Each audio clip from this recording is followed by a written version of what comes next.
TOSHAO'S and residents of hinterland and riverine communities across the country are now looking forward to government's accelerated advancement of agriculture development and food security in their respective communities. This is in the wake of the National TOSHAO'S Council (NTC) conference held recently in Georgetown. During an interactive session on day 3 of the event, Agriculture Minister Zulfikar Mustafa led a vibrant discussion session with the Amerindian leaders held under the theme Robust Governance for Sustainable Village Development. The session brought together hundreds of TOSHAO'S and village representatives from across Guyana for a 2-hour engagement that focused on agricultural priorities and developmental initiatives. During his presentation, Agriculture Minister Zulfikar Mustafa emphasized the government's strategic investment in hinterland agriculture, noting that his ministry will continue to supply essential farming inputs and support services to communities across the country.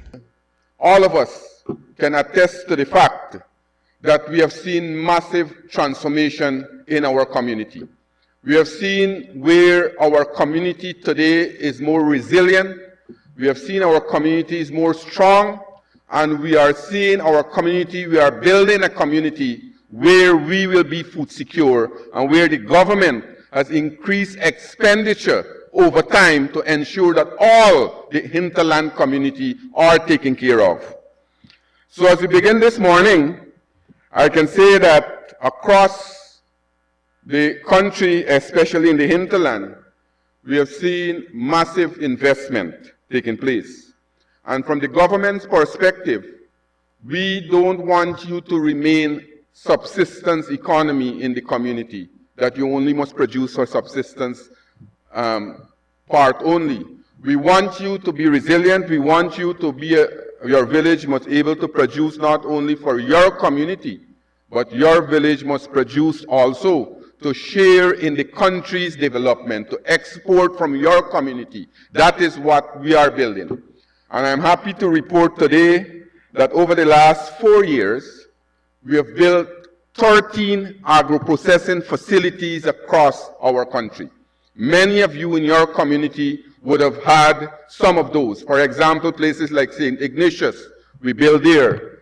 Deep South, we build in the Deep South. Whitewater, and I can mention all the community we have built. So we are not seeing these facilities only be built on the coastland or in the urban area, but we are seeing these facilities being built and extended to the hinterland community. And there we want you all to ensure that you make that kind of contribution that we want to make. The Agriculture Minister pointed to government's investments in the development of agriculture in indigenous communities through the Ministry of Agriculture and its various agencies over the last 4 years. Some of the notable intervention by the Ministry of Agriculture in the crop section, we have expended over $350 million from NARI, and things like planting material. I can remember that over $20 million in planting material, spices from Region 1. We have produced with turmeric, ginger, and today that region is producing large amount of spices. Only the other day, 20,000 pounds of spices was purchased from the community by NARI, and we will continue that. We have also invested in turmeric factory and plant nursery in Hosororo, and we are now working to build one in Port Kaituma. We have established cassava seed bank of St. Ignatius. Approximately $10 million we have expended in that community. And we are looking to now replicate what we have been doing on the coast to take these new forms of agriculture in terms of shade house agriculture, build shade houses across the community. So for the future, for the coming year, for the next coming year, I will work with all the communities that doesn't have shade houses. We will work with you to provide the material so that you can build the shade house, and our technical staff can work along with you so that you can ensure that you get into that forms of production. From the GMC's perspective, we have expended, as I said, $300 million to build agro-processing facilities in places like Whitewater, Oriala, St. Ignatius, Maranao, and some other communities in the various regions. In villages such as Cameron, Masara, Napi, Shilinab, all those areas, we have put facilities and we are working to work with those villages to build these facilities, because for too long, and we have to look at this, for too long we have been a primary producer. So we produce the peanut, we are not getting market for the peanut. We have to work along with you. And I've asked our GMC to work with various communities, so whatever you produce, we can work with you to find market for those produce. That is why right now, as I'm speaking, the Ministry of Agriculture is building a food hub on the Linden-Soesdijk Highway, a food hub where we can store a lot of food, which we are working to export in the Caribbean. So we will work with the community and tell you what type of crop are suitable so that we can ensure that we have ready markets for these produce and purchase it from you all from the village, store it in our food hub, and then when the ferry service starts, you know, there will be a ferry service between Guyana, Trinidad, and Barbados. We are looking to capitalize on that ferry service so that you will be the people to help us to produce the produce that we want to export over there. Turning his attention to the work executed by other agencies of the Ministry of Agriculture, Minister Mustafa reminded the TOSHAO'S of the various interventions, many of which are still ongoing, by agencies such as the NDIA. In NDIA, on the RAID project, many of you have been benefited from these programs. We have also give machinery, things like tractors, excavators, planters, seed planters, harrow, all these things we have given to a number of communities so that you can now move away from the labor-intensive way of doing things to a more modern way. And I was very happy to see the other day, there was a footage from Region 9, I believe, where our brothers and sisters were planting cassava using the machinery to plant it, and it was a very, very good sight in the eyes of the coastlanders, seeing that places in Region 9 are using mechanical planting now to do cassava, planting the cassava stick. And I'm working with various regions to ensure that we can provide these machinery so that you can move away from the labor-intensive way of doing it to a more mechanical and modern way. That's the way we want you all to work. We don't want you all to be on the AGRI, continue to ask. You heard the president said when he was a technical staff, the best thing you could have given a community was a cutlass, hoe, shovel. Now it's different. Everybody wants to be more modern.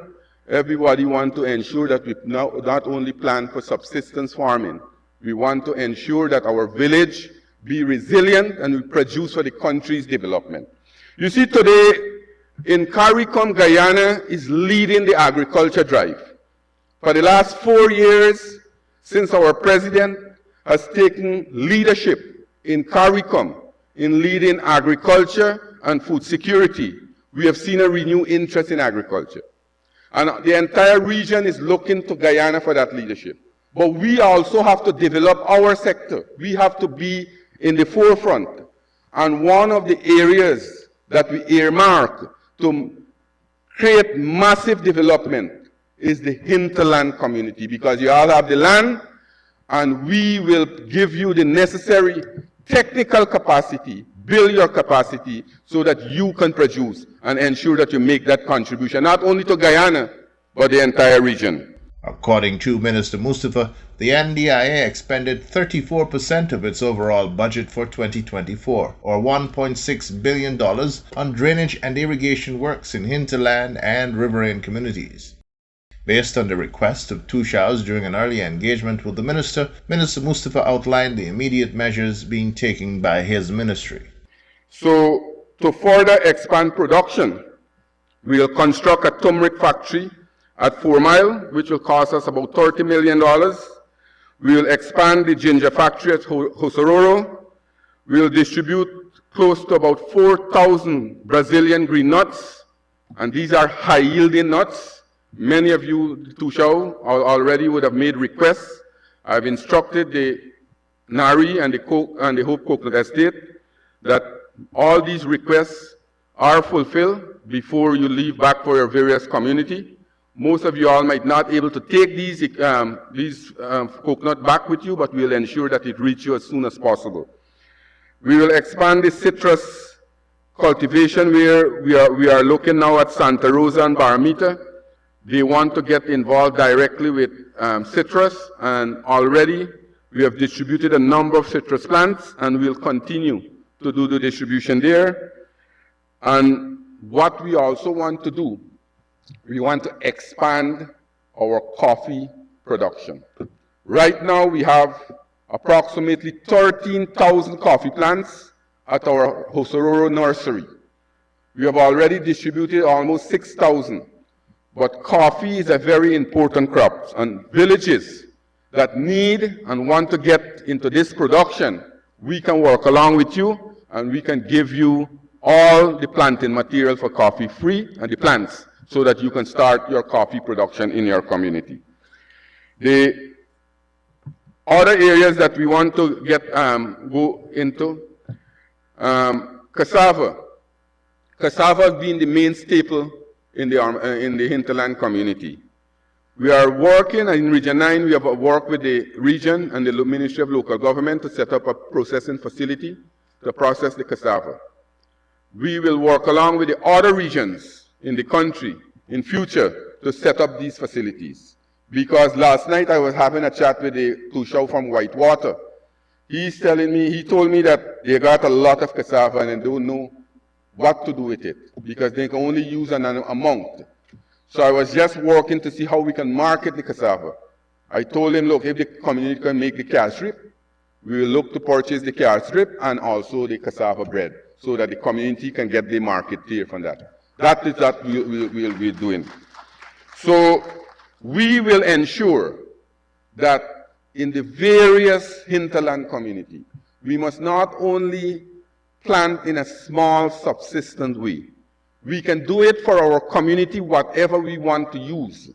But if we want to go and do things for large-scale marketing, I will ensure that our technical officer work along with your community so that we can concentrate on one or two major crops, large-scale crops, with the Ministry of Agriculture will work along with you to help you to develop that crop so that your community can have an economic project from agriculture coming out of those crops. And we will work with you, help you to nurture it and grow it, and also at the end of it, find market for those produce so that you will not get the problem of finding market at the end of it or get a glut in the community. So we will work along with that.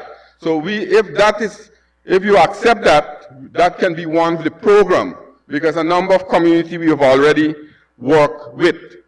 Another important aspect or another important area that we are concentrating on is apiculture. We have 3 technical persons working with the GLDA to expand our apiculture industry.